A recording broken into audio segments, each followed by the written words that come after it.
Dans cet épisode, nous allons voir ensemble les différents éléments à bien prendre en compte et à réaliser pour réussir son projet. Nous évoquerons notamment le cahier des charges, ou votre expression de besoin, les démonstrations et l'analyse des offres.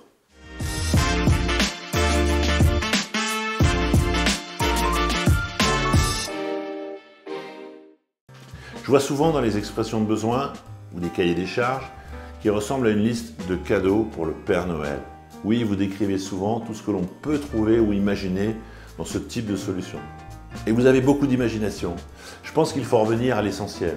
De quoi avez-vous vraiment besoin pour bien faire votre métier? Quelles sont les grandes finalités que vous voulez atteindre? Rappelez-vous que vous allez choisir une solution souvent proposée en mode SaaS.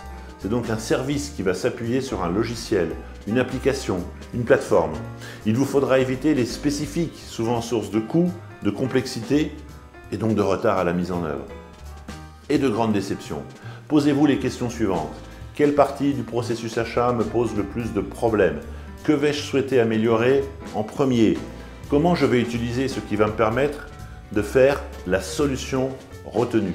Ce sont ces éléments qui doivent permettre de décrire votre besoin en termes fonctionnels.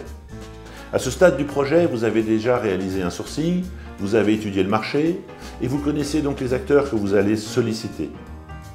Vous pouvez donc leur envoyer votre document qui précise les éléments de contexte et vos principales attentes. À ce stade, ce n'est pas encore nécessaire d'être trop précis. Soyez ouverts et permettez à ces éditeurs de vous présenter ce qu'ils peuvent faire pour vous. Sélectionnez 3 ou 4 éditeurs qui pourront vous présenter leurs solutions. Vous aurez pris soin de leur envoyer la description de vos attentes. La première démonstration est pour vous et pour l'équipe achat. N'invitez pas d'autres personnes, pas de DSI, pas de direction métier, encore moins de DAF ou de DG. Leur tour viendra quand vous aurez sélectionné le vainqueur ou les finalistes. En effet, si vous présentez une solution qui pose encore trop de questions ou qui ne correspond pas tout à fait à votre besoin, c'est tout le projet que vous risquez d'abîmer.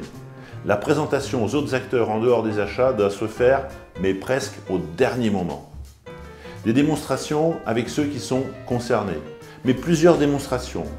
Je vous conseille dans l'ordre de démarrer les évaluations avec une grille de lecture. Voici quelques aspects à bien appréhender.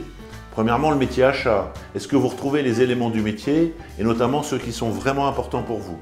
L'ergonomie. Au premier abord, la solution vous semble-t-elle agréable, simple à utiliser ou alors complexe? Le délai de mise en œuvre, l'accompagnement à la mise en œuvre. Bien comprendre ce que nous allons devoir préparer pour mettre en place la solution. Notez aussi les idées ou les fonctionnalités que vous n'aviez pas identifiées et qui pourraient être intéressantes à intégrer. Attention toutefois à ne pas leur donner trop d'importance. Vous ne les aviez pas identifiées. C'était donc que ce n'était pas si important. En synthèse, la solution présentée nous permet-elle de travailler mieux, réponse à une douleur, plus vite, gain de temps, productivité et de manière plus collaborative? C'est sur ces bases que vous allez devoir choisir la solution qui vous correspond le mieux. Une fois toutes les démonstrations réalisées, reprenez votre cahier des charges ou expression de besoin. Précisez-le, complétez-le.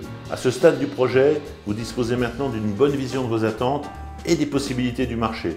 C'est le moment de consulter pour obtenir tous les éléments de l'offre. Le budget, par exemple, un exemple de contrat, le délai de mise en œuvre, l'équipe qui va vous accompagner. Une fois les démonstrations terminées, vous disposez d'une évaluation complète. Vous avez réalisé une évaluation multicritère pondérée. Et donc vous avez le classement. Vous avez ajusté votre expression de besoin. Je vous conseille maintenant de faire une deuxième démonstration avec l'éditeur qui va arriver en tête. À cette étape, vous allez pouvoir associer d'autres acteurs. Soyez clair avec eux. Le choix est fait. Il ne s'agit pas de démonstration pour choisir. C'est aux achats de choisir. Mais leur avis et leur adhésion sont souvent importants pour le projet. C'est pour cela que vous avez choisi de les associer au projet. En parallèle, vous pourrez mener les négociations et préparer les éléments du contrat. Lorsque l'on négocie un contrat d'une solution, d'une application en mode SaaS, il est bon de rappeler que nous n'achetons pas le logiciel. Nous nous abonnons à un service. C'est donc très important de bien décrire ce service, comment il fonctionne, ce que vous allez pouvoir faire, quand est-ce que vous allez pouvoir le faire et quelles sont les responsabilités de l'éditeur. Nous pourrions associer toute une série sur les clauses du contrat et je vous encourage à être bien entouré quand vous allez vous engager dans cette phase du projet. Mais je vais insister ici sur 3 éléments importants. En premier lieu, la durée d'engagement. Nous l'avons vu, vous êtes abonné, vous souscrivez à un service. Pendant une période donnée, vous allez devoir définir la bonne durée, celle qui correspond le mieux à votre projet. Ensuite, vous devrez vous assurer que les responsabilités sont bien décrites, les vôtres, mais surtout celles de votre fournisseur. Et nous pourrons ainsi préciser ici les responsabilités en termes de services délivrés, d'engagement, voire de pénalité en cas de problème. Enfin, vous devrez préciser la notion de réversibilité. Que va-t-il se passer quand vous allez décider d'arrêter votre contrat? Vos données sont maintenant sur la plateforme et vous souhaitez naturellement les récupérer. Tout ceci doit être clairement précisé et clarifié dans le contrat, y compris les éventuelles conditions économiques de cette réversibilité.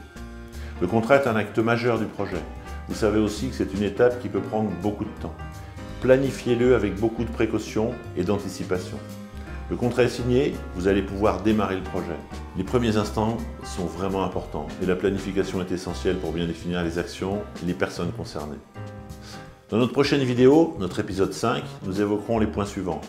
La communication, les différentes phases du projet, la préparation, la formation, l'accompagnement et tous les pièges à éviter.